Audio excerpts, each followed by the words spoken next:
We always say employers are experts at selling the job. They're experts at selling the company. What they don't always have the tools to do is sell the location.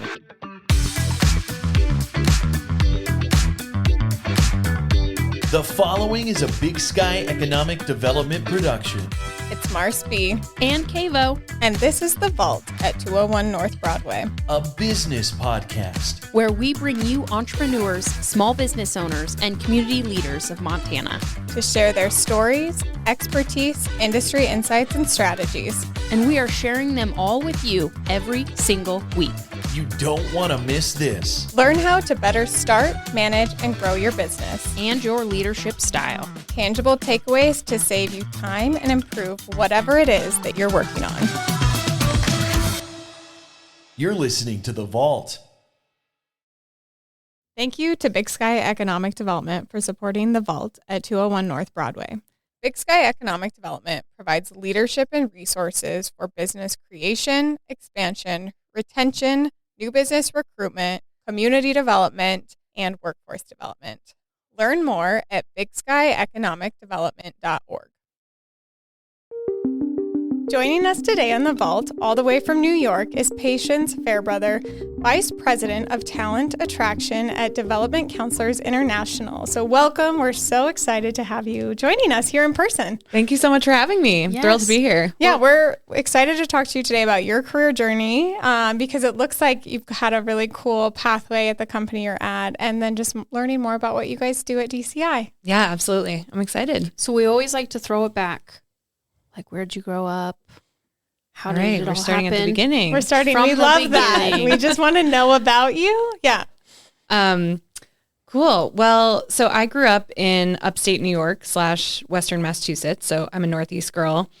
Sort of interesting backstory is my parents were early telecommuters before remote work was a thing. Oh, wow. So they worked for companies in New York City, and they bought a place in upstate New York, and they were like, we're going to work from upstate. So it was a new thing. And they were actually in a segment on the Today Show. Oh, really? When they were profiling, like, people are doing this fun new thing where they're leaving the city and they're still keeping their high profile jobs or whatever. So that's kind of a fun, fun fact. So yeah, I grew up in small town, upstate New York, went to college at Kenyon. It's a little liberal arts school in Ohio.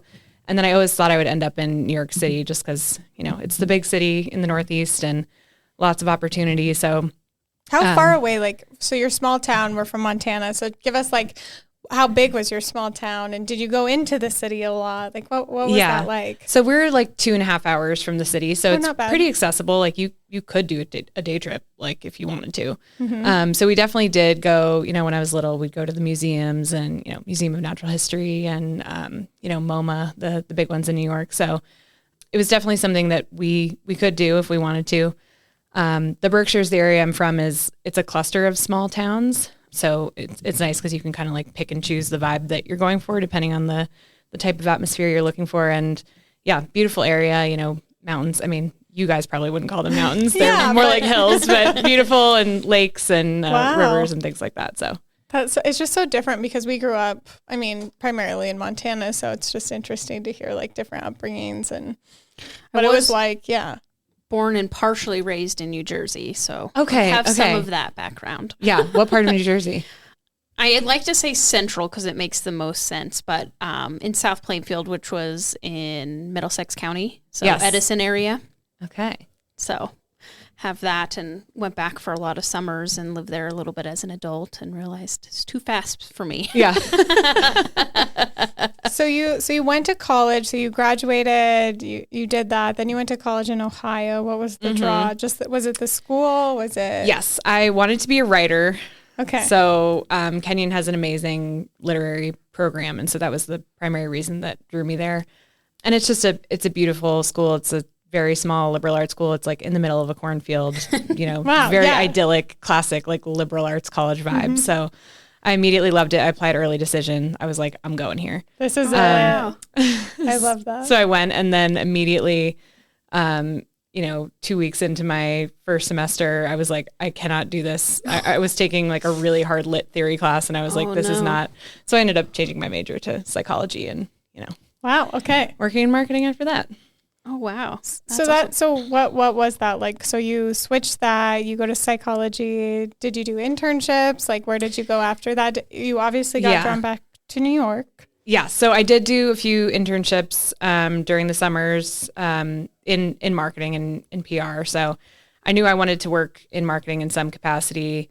I was doing research on, best PR firms to work for in New York.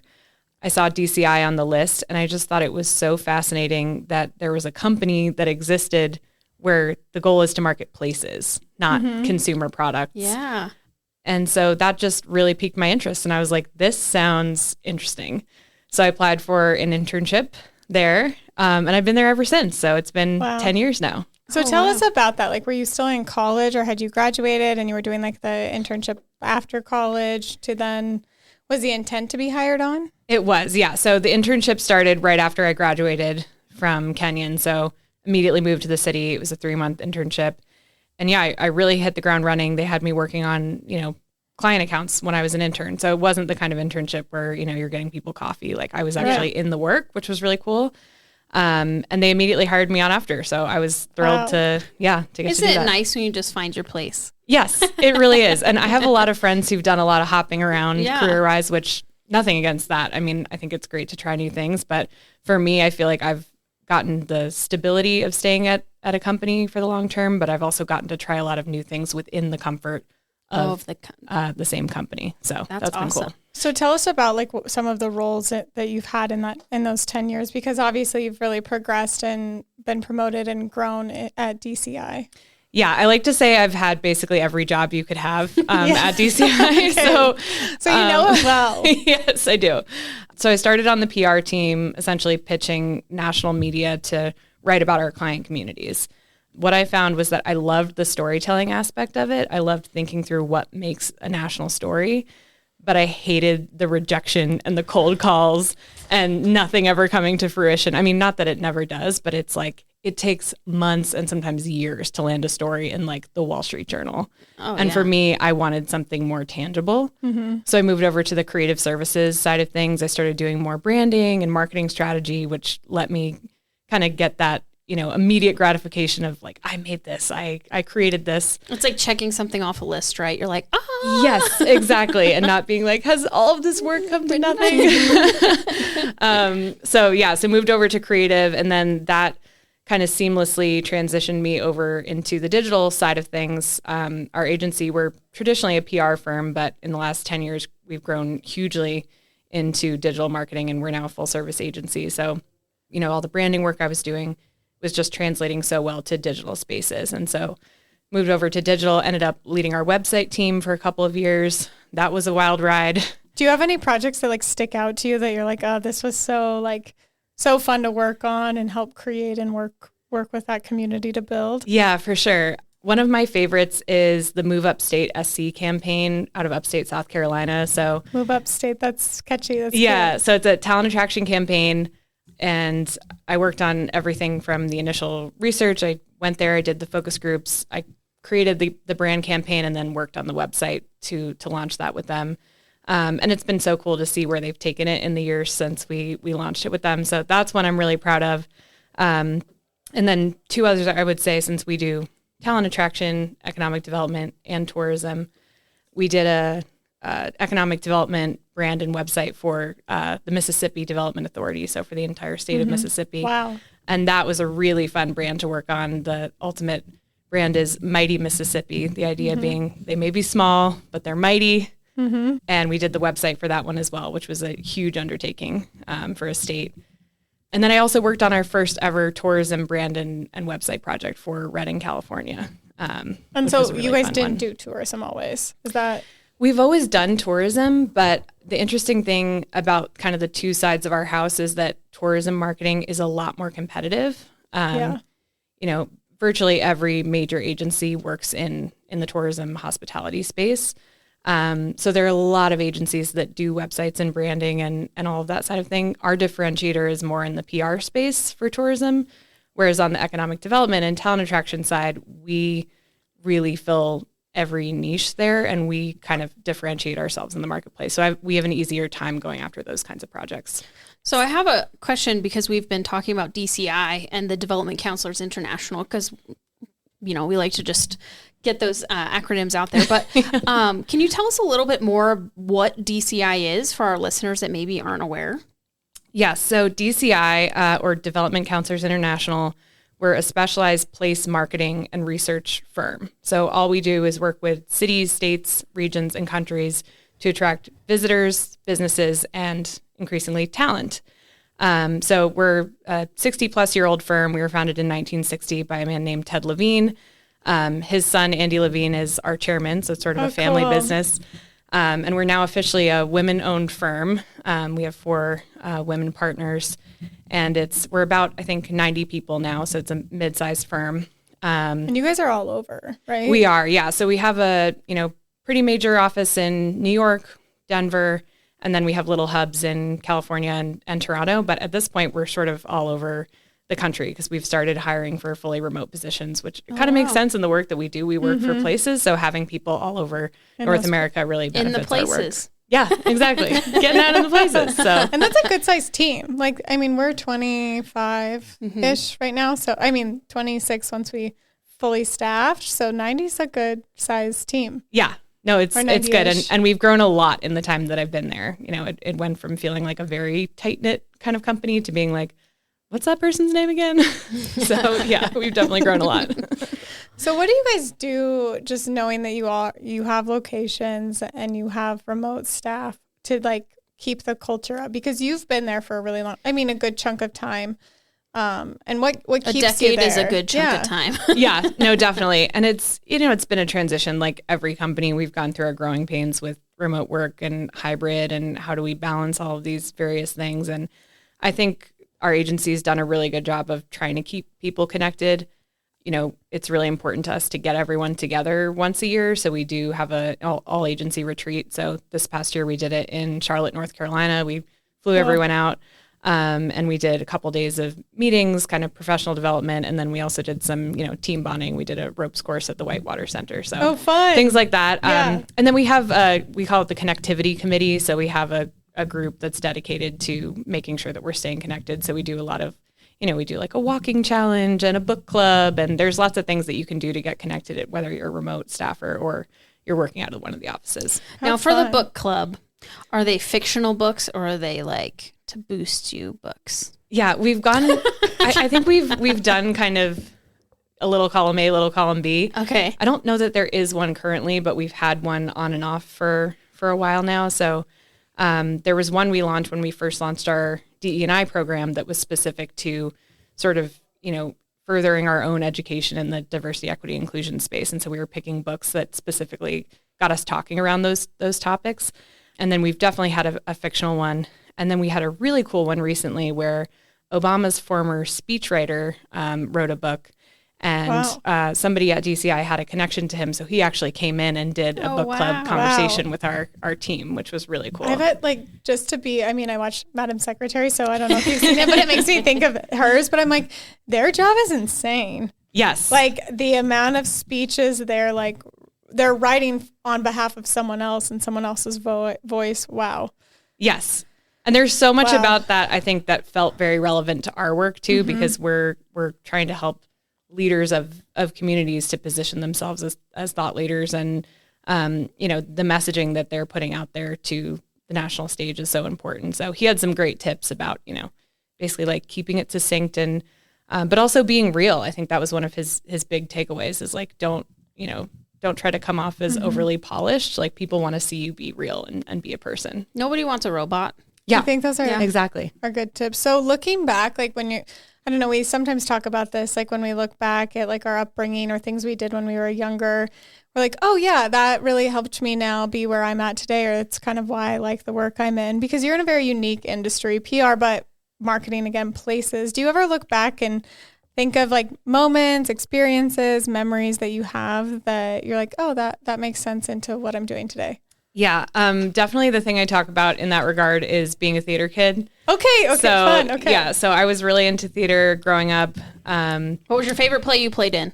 I think starred in, sorry. Probably one when I was Sandy in Greece, my freshman year of high school was sort of a groundbreaking moment. So my high school's theater program was like a huge thing. Like the musical every year was a huge production. The whole town's, like all the surrounding towns come. It's like a big deal. And I was a freshman and I got the lead role. Wow. So, and you got to be Sandy and bad Sandy. Exactly. And so like, it's like half the school hated me because they were like, oh, why did this freshman get this role? But then I also got the chance to play this really cool role. So that was fun. I was also Dorothy in Grease, Julia in The Wedding Singer.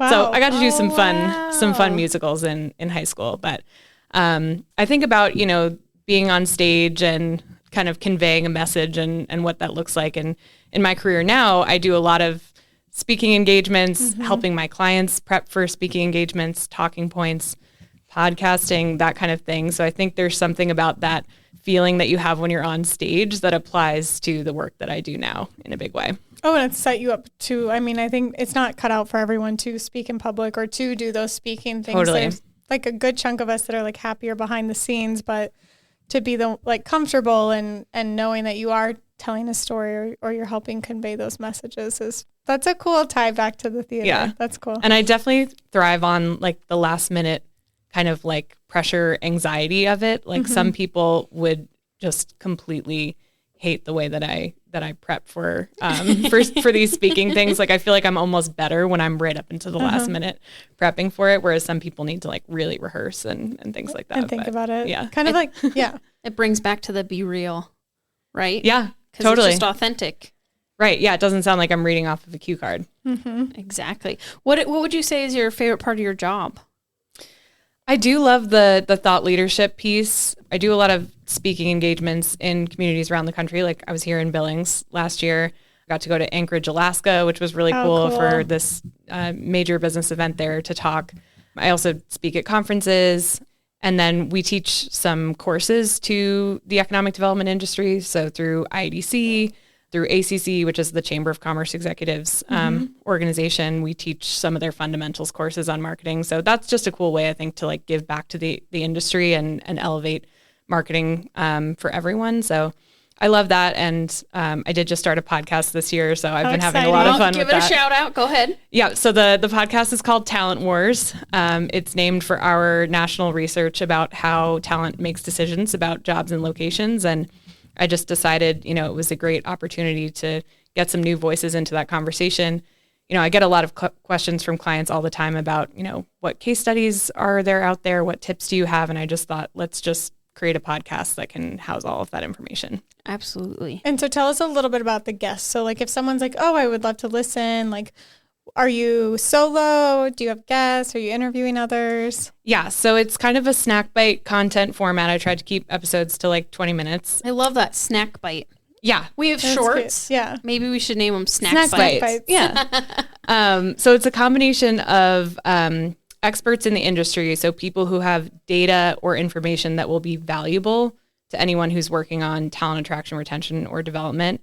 And then the other side of it is sort of practitioners, so people who are in the field doing this work and hearing from them about challenges, opportunities, what's working for them, talking about the ideas that they've had as a way to help, share that information with other people. That's great information for people that do what we do, what our friends at Visit Billings do, and other places across the country.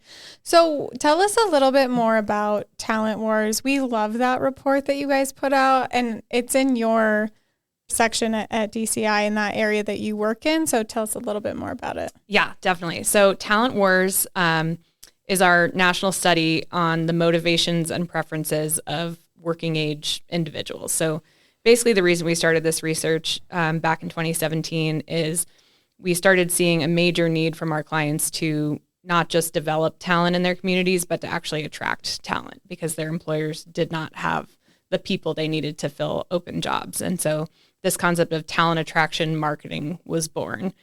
And we realized that, on the tourism side, on the economic development side, we deeply understand those target audiences. We've been doing research for years, but we've never done research to figure out how does somebody decide to move across the country?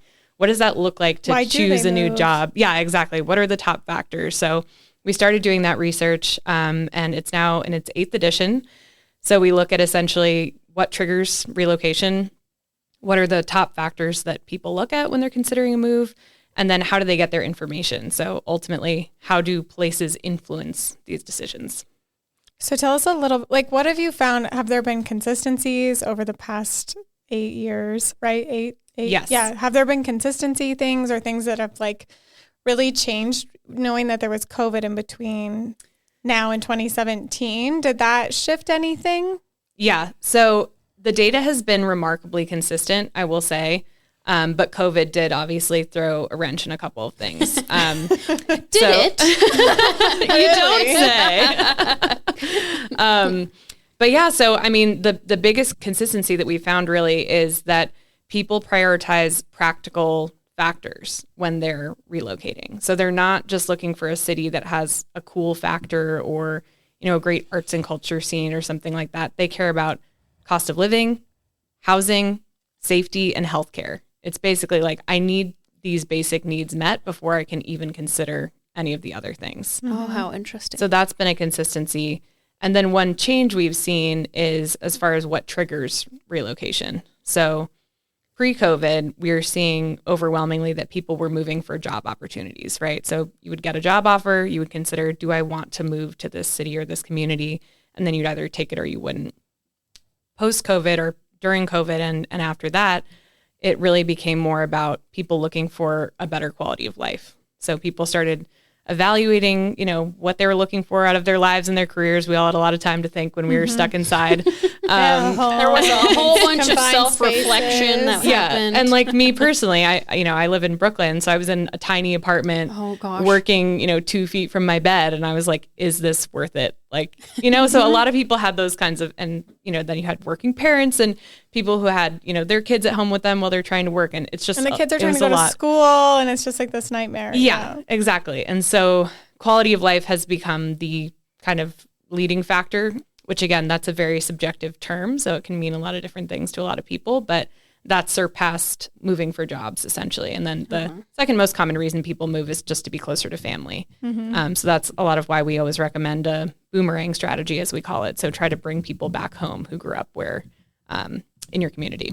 And I love that you guys in those reports, like, you define out what people mean when they say quality of life, because it is so like, well, what does that mean? Because it means something different to me than it would to Kayla.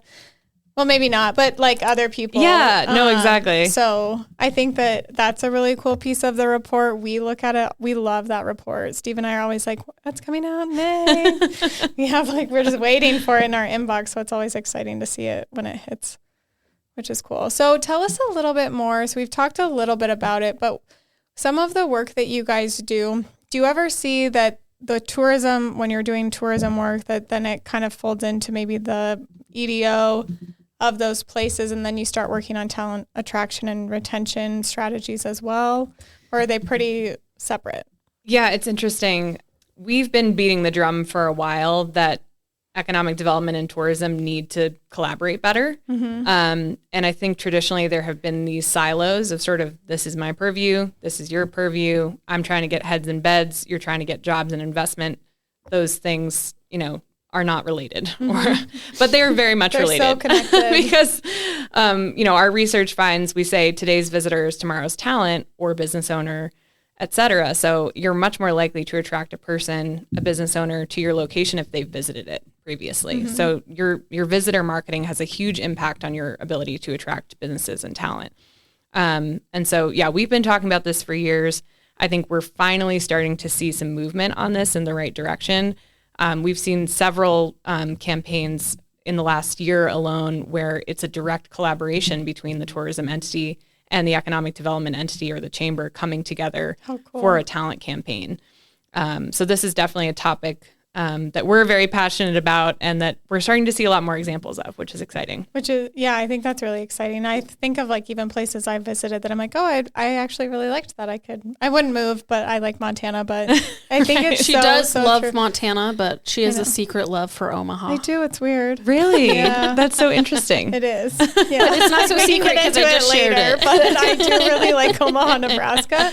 Not as much during the winter. I've been in December and like the humid cold, which I'm sure you guys experience in New York, is not something I enjoy. We have dry heat dry, cold, and I am happy with it. Yes. In Montana, I like the dry. Every time I come over here, I'm like, wow, my hair looks so good. Like, yeah, wow, it's so different. See, and then when I ever go towards the humid areas, I'm like, my skin's so soft. Yes, there you go. So it's like, you get, there's drawbacks everywhere you go. Yeah. So can you talk a little bit, because I think you guys have done so many great campaigns and projects with different, like I think of Wonder Florida, how beautiful and creative that is. Can you talk about some of those projects that you guys have done and what you've done in those states, and or if it's just a city itself? Yeah, definitely. So with all of our projects, we like to start with research, which is just what we're here to do with you all in Billings. But essentially we look at, what is the need from a talent perspective? What occupations, what skill sets, is there a particular level that employers are most looking for? And then it's, where can you find those people and who's going to be most likely to relocate to that region? So I'll use the Florida campaign example there. So we started with the research. Not surprisingly, perceptions of Florida are very strong as a place to visit and as a place to retire, but not as a place to start or grow a career. So that was the major gap area that we needed to help them fix. And then the other piece we found is that a lot of people think of Florida and they think of Miami. They think of South Florida. Mm-hmm. So there's less awareness of... I just had Key West in my brain. Right. The diversity of the different areas of Florida. Like Northwest Florida might as well be a different state. Like I don't even know what that would look like. There's 4 seasons there. Like they're different areas of the state are completely different. And so that was another big goal of the campaign, is showcase the diversity of the regions of Florida. So we launched this campaign, Wonderful, so spelled with an FL at the end. So genius. I think that's such like great branding. It's so fun. And it's funny because that was one where it took us, I think, probably 3 rounds of concepts to get there. Like it was one where it was challenging to get there and we struggled at times. But when we did get there, we were like, this is it. And you're working with the state, like you're working with partners in Florida to come up, right, with Wonder Florida? Yeah. So our client in that case is actually Florida Power and Light. So it's a state utility. It's the biggest utility in the state. And so they have a vested interest in economic development because more businesses means more customers for them. More people means more customers. But they do a lot of economic development work to make sure that their businesses have what they need. And so talent is obviously a huge need for all businesses. So they decided to take on that charge. And so ultimately we work with them to create the campaign, create the website. And a super unique aspect of the program is we didn't just create a campaign for Florida. We created 8 regional sub-campaigns for the various regions throughout the state. So we had Northwest Florida, Southwest Florida, all of the various corners of the state were covered. And so we worked with partners in each of those areas of the state to create those. That's so cool. So you kind of mentioned working with Florida Power and Light, but you've mentioned economic development groups. What kind of organizations do you work with? Yeah, so it's primarily economic development groups, some chambers, some municipalities directly. So, and sometimes it's a combination. Like right now I'm working on a project in central Louisiana, and it's 3 organizations together. It's the chamber, the economic development organization, and the tourism organization that all came together and said, we want to do this together. So it really depends. There's power in working together. I'm telling you. There really is. Yeah. It's like people are finally seeing it. Collaboration. But yeah, I'd say most common is those kind of public-private partnership structured economic development orgs where they have businesses that are buying into the organization and that it's mostly a business need led kind of a program. And so proactive, I think, and I would love for us to dive in a little bit too to what we've been working on with you. And I'm excited to see what tomorrow brings for us. But, I think we wanted to work with you guys for so many reasons. It was so great to have you with us in 2023 at our Better Off in Billings event. But then... Yes, you did a wonderful speech. Yeah. Well, I guess great. presentation. Yeah. And I think, but thinking about working with you, especially if what you guys found was so interesting. And I think there's a huge opportunity.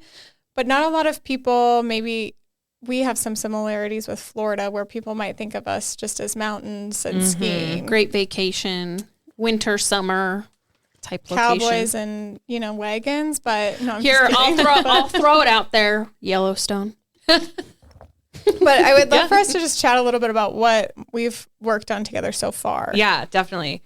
So for Billings, we did very similar to the process I just described, which is sort of where we like to start with all of our campaign work. So we identified the markets that we believe are the best bet for Billings to recruit from.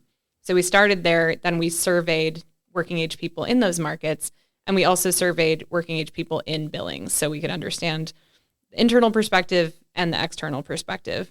And to your point, Marcel, I think one of the interesting things we found is just sort of a lack of perception externally. So it really is a blank slate. Like we have a couple of those word clouds where it's, give us 3 words about Billings as a place to live and work, and unknown is just huge in the middle of the word cloud. So there's a lot of lack of awareness there. And I think in particular, from a job perspective, people externally don't really know what industries are here. They don't know the jobs that are available here. So that's definitely something I think to focus on. And then from the lifestyle perspective, it was interesting to see that Billings actually rates well or rates highest on the factors of most importance to talent. So you all rate pretty well for safety, cost of living, housing cost and availability. Not surprisingly, outdoor recreation was the top ranked factor.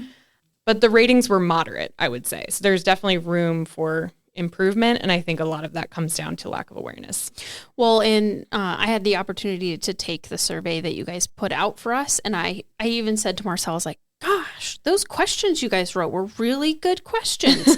How do you come up with some of the questions that you put out for these communities? Is it based on some of the things that the people you're working with are telling you that you want more information on? Or do you just go, here's the information, here's how we pull that research and data out? Yeah, well, all credit to Robin Domber, who's our amazing SVP of research. She's the mastermind behind the research, but it's sort of a combination. We have sort of a tried and true set of questions that we know is going to get us the information that will ultimately help you decide how are we going to market to improve perceptions, fill these knowledge gaps, et cetera.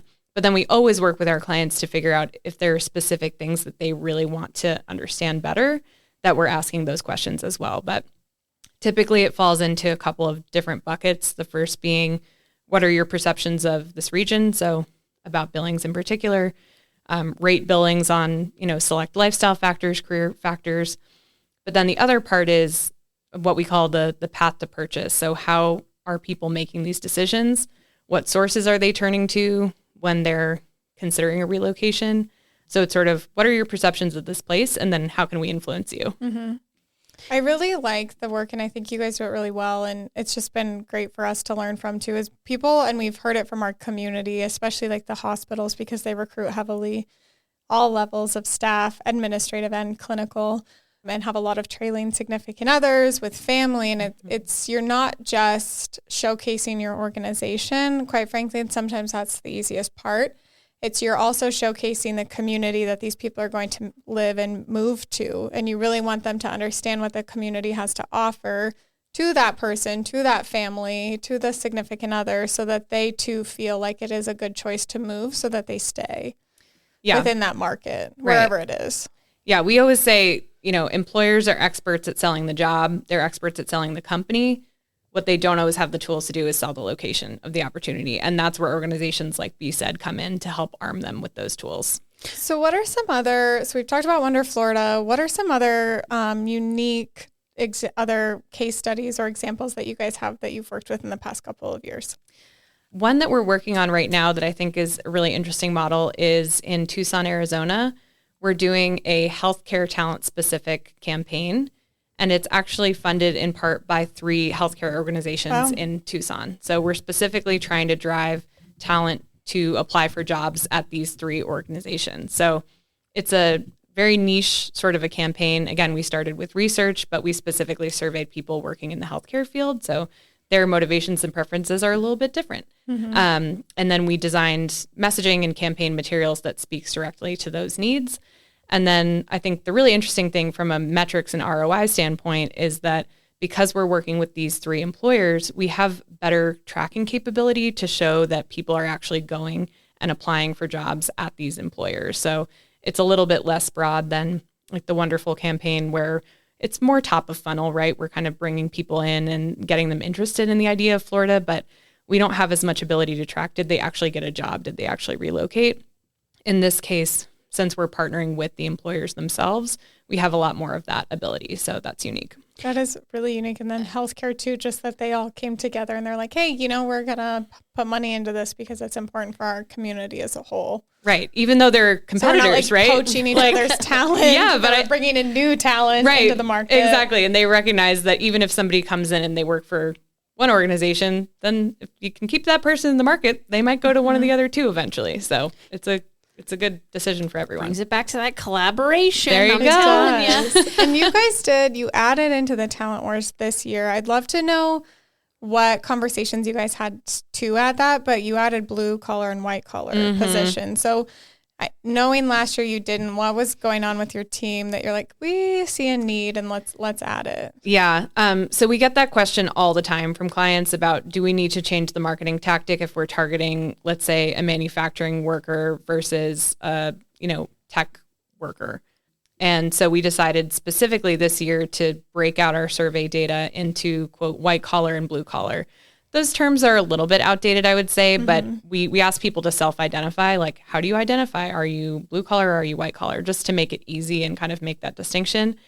And what we found is that there were no remarkable differences. Yeah, I thought that was so interesting. And I didn't necessarily think there would be, just like when I was like, oh, I wonder if there are really big differences. Yeah. And I think the reason we did that was to have data to back that up, because I think a lot of our clients would say, well, we would never use this campaign to target somebody who's going to work an hourly job as a CNC machinist versus a whatever. And it's like, yes, you would, because people all care about the same things. When it comes down to it, it's the same factors that are most important to anyone, regardless of their income or their profession.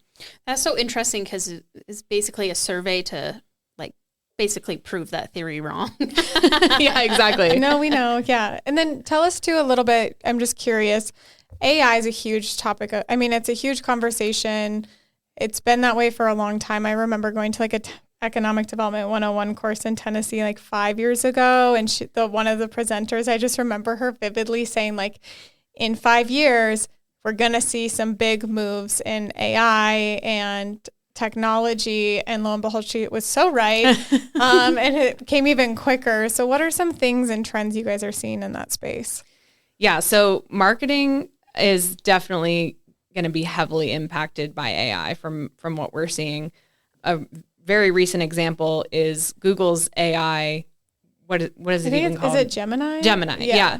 So when you type in a question into Google, you can get an AI generated response, which combs together sources from throughout the web to pull a quick paragraph with bullets for you, and then it shows the sources. So for us, that means that fewer people are likely going to go to websites now, because they're going to find the answer that they need directly on Google. And so that changes how we're going to be measuring marketing outcomes ultimately. It doesn't mean that you should stop working on things like SEO, because ultimately you want to end up as part of that response. So that's definitely a big change. And then I would question though, it would be like a Wikipedia for me, the AI response, because you just never know where it's pulling. I mean, you can cite the sources, but it's Wikipedia a lot. I hate to say and there are plenty of examples of times where it's been like, where did you even get this information? Yes, it is not fully to be trusted. And I will say, looking at the economic development side of things, we've been doing some research with the Site Selectors Guild to understand how much AI is going to impact the site selection process. So for corporate relocation decisions. And I forget the exact stat, Robin would know, but the large majority of site selectors agree that AI is going to greatly impact that process in the years to come. Okay. But right now, the models are too immature to actually play a major role in those decisions. And that's because we're pulling from outdated information.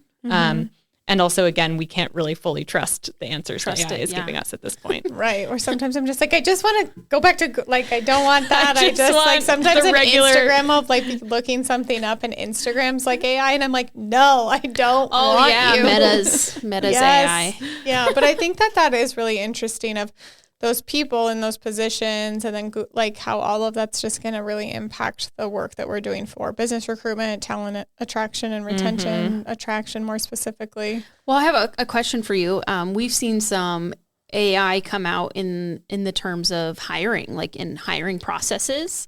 What do you feel like that is impacting the talent attraction piece? Yeah, we've heard a lot about that, and even less so AI, but more so the the kinds of hiring systems that employers are using now that will sort of automatically weed out resumes depending on certain keywords or things like that, just based on the algorithm. And I've heard not great stories about that, about how, you can lose a great candidate for that reason because they're getting screened out for things. And I think that also raises a big question about DE&I if you're thinking about recruiting for diverse hires and you're trying to be inclusive in your hiring practices, but is the software you're using ultimately limiting your ability to do that? But there are some cool AI tools that are being used now. So there's a company called Future Fit AI. Oh, interesting. That Okay. I'm actually interviewing one of their team for the podcast next month. Okay. So keep an eye out for that. But essentially what they do is they map you to a career path based on your skill sets and interests. And the idea is that, you might have transferable skills for something that you don't know that you have. And so it directs you to job opportunities, but also training opportunities that can get you career ready for different in-demand jobs. Tools like that are starting to come out that I think are going to drastically improve our ability to market career paths in an inclusive way and to get more people interested in some of these in-demand careers that are maybe not as easily accessible currently. Well, they might not even know. I think that's like, we talk a lot about pathways within our Billings Works program of these students don't even really know what industries are here, where they can get jobs and what they need to do those jobs, like what kind of education, apprenticeship, 2-year, 4-year, what do they even need for that job? And then for them, it's completely different from like when we grew up of what are you, because technology is so different. It's like, what are those new job opportunities that are going to be on the horizon by the time they get to be 18? Right.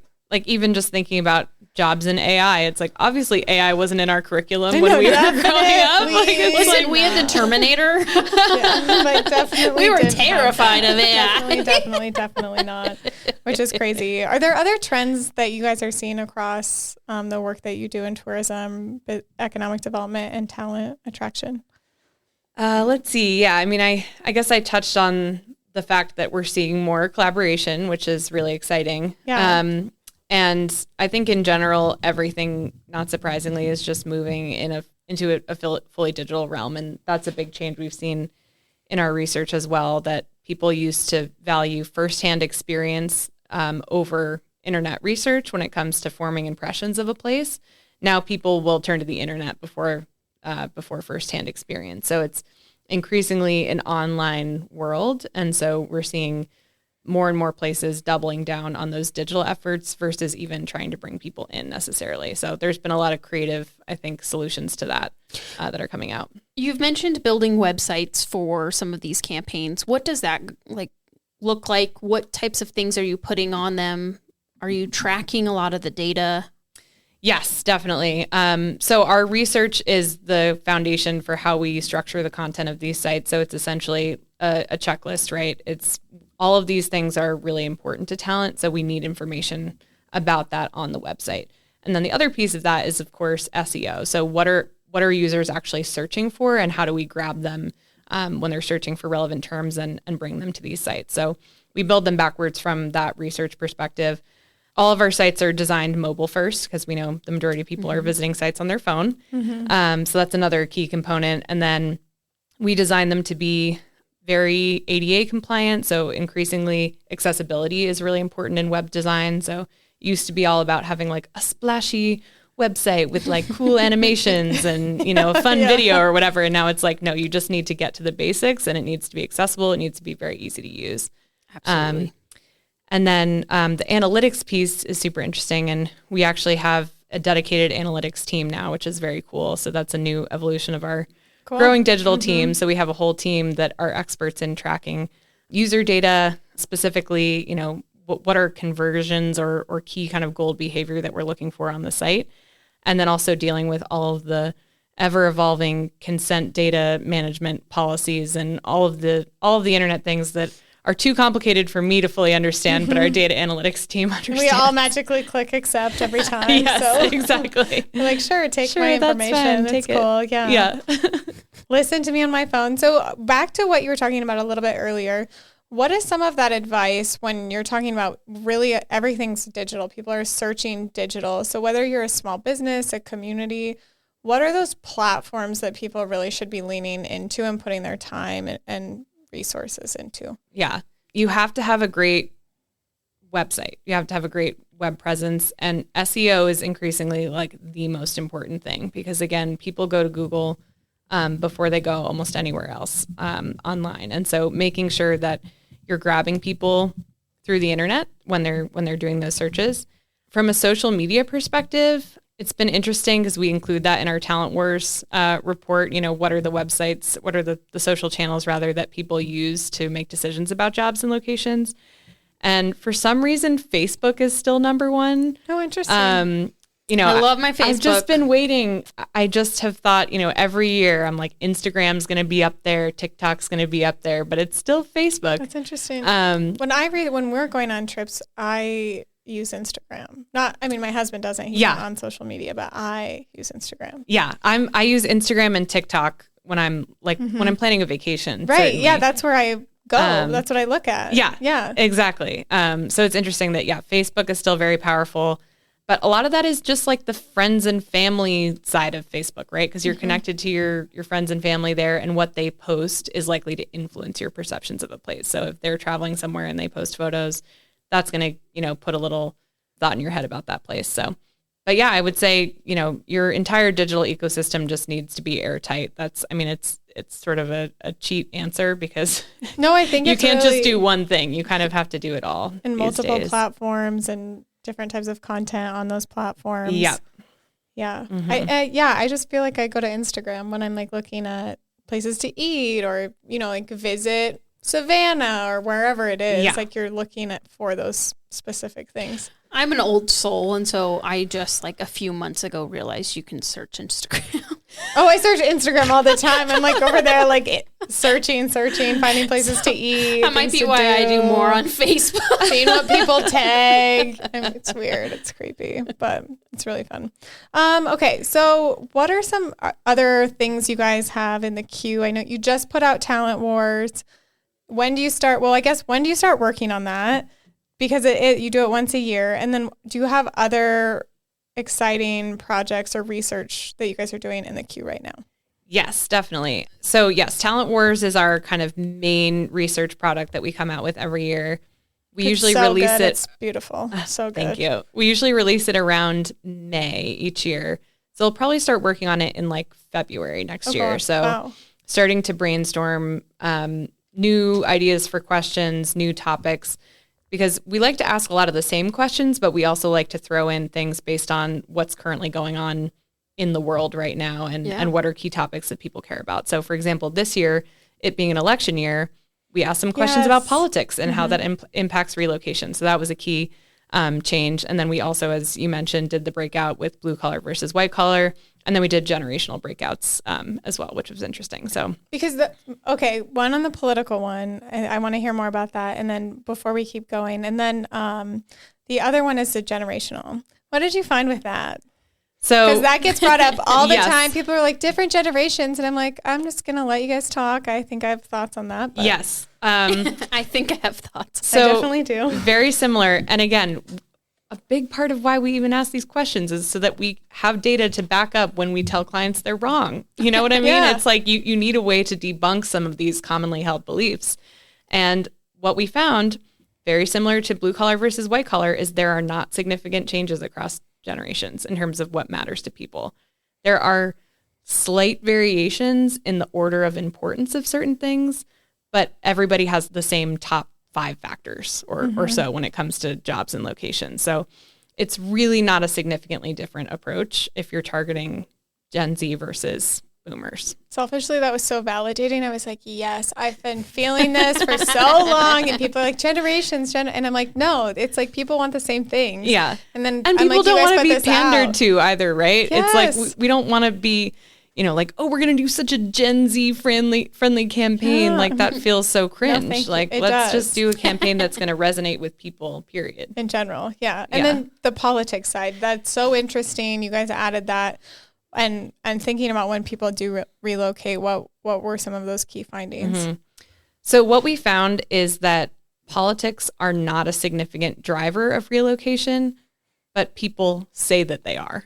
So there's a difference between what people say and their actual behavior. So there's a greater degree to which people indicate that the political leanings or climate of a particular location impacts whether they will relocate there. But then when we actually look at why people do relocate, the political climate is way down on the bottom of the list in terms of importance. So just kind of interesting to see that, people think that that's really important to them, but when it comes down to it, it's about the nuts and bolts of, can I find a house here? Can I find a job here? Can I afford to have a great, life here for my family? So it's really about that. And for certain people, certainly that's a much bigger consideration, but overall, it really doesn't even come close to breaking into the top factors. Yeah, I just thought that was interesting because, like you say, you might think about it, but then when you are actually thinking of moving, all of those other more important things or those basic never would have popped human in my head needs as a kind of things come up. Yeah. I don't know if it would for me either. No. What about other things, you guys? Do you have other tourism or economic development research things that are in the queue for you? Definitely. And really quickly on the talent side, we are working on our international talent studies. So cool. we just opened our sister agency in Europe. And so we're doing a survey of talent in Europe to understand their motivations and preferences. So very similar to Talent Wars, just European version. So I can't wait to see that. Yeah. I think that'll be really interesting. So that'll come out in September. And then we just recently released the State of Site Selection Report, which is a collaboration with the Site Selectors Guild looking at the most important factors in corporate relocation decisions. That is just like a wealth of information. There's so much good stuff in there. What are some of those things, those top 5 from that report that you remember that come to light? Yeah.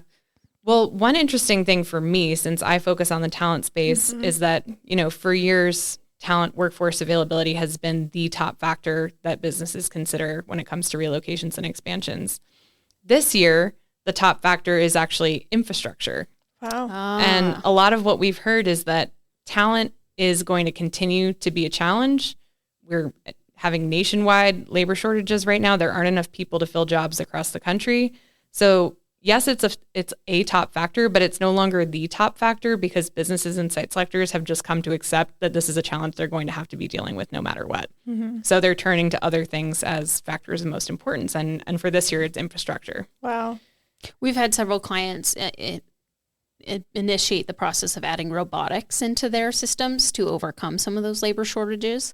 So in their cases, the infrastructure probably would actually be a more important decision because they've kind of just fixed that with a robot. That's super interesting. Yeah. And related to that, sites and buildings and availability of land is really important. And for a lot of places that are essentially kind of built out, companies are needing to look further and further outside of population centers to find the land and the assets they need to have their facilities. So that presents another really interesting challenge and or opportunity from a talent perspective, because either you're going to have to get people to commute further out or you're going to have to tap into a different labor pool. So it'll be interesting to see how that changes things. Plus, then you need the infrastructure out there for them to even think about caring about it. And I think that's something we struggle with a little bit in Yellowstone County to an extent, just because we do have really great access with interstate. Railroad. We're in Montana, we're the cargo,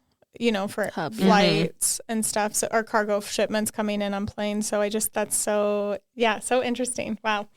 That one's exciting. We'll have to check that out. So shout out to Billings for being a great place to start or move your business. Happily accepting you. Yeah. So Patience, this has been so fun to have you on.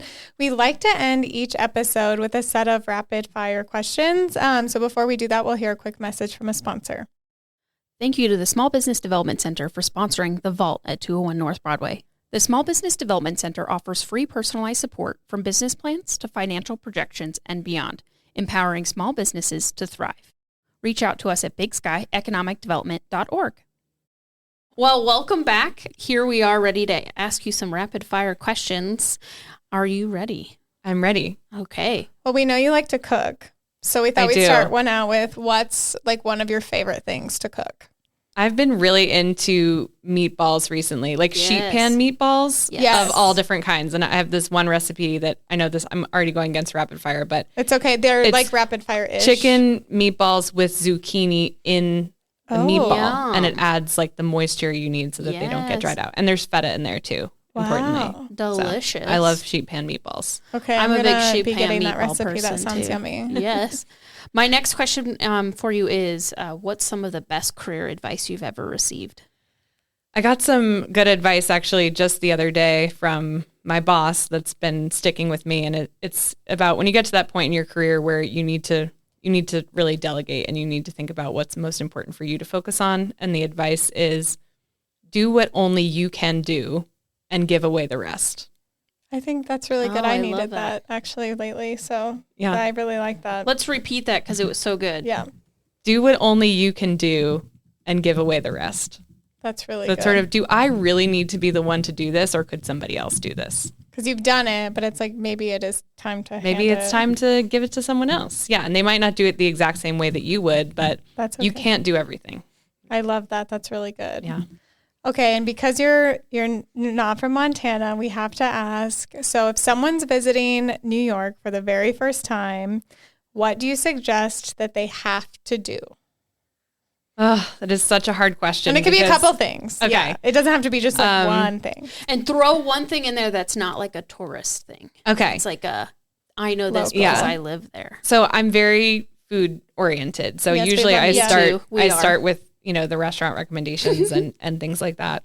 But I'd say definitely you got to go to Chinatown. Okay. Get some Chinatown dim is sum. great. Oh, it's my first boba tea experience was Chinatown. So good.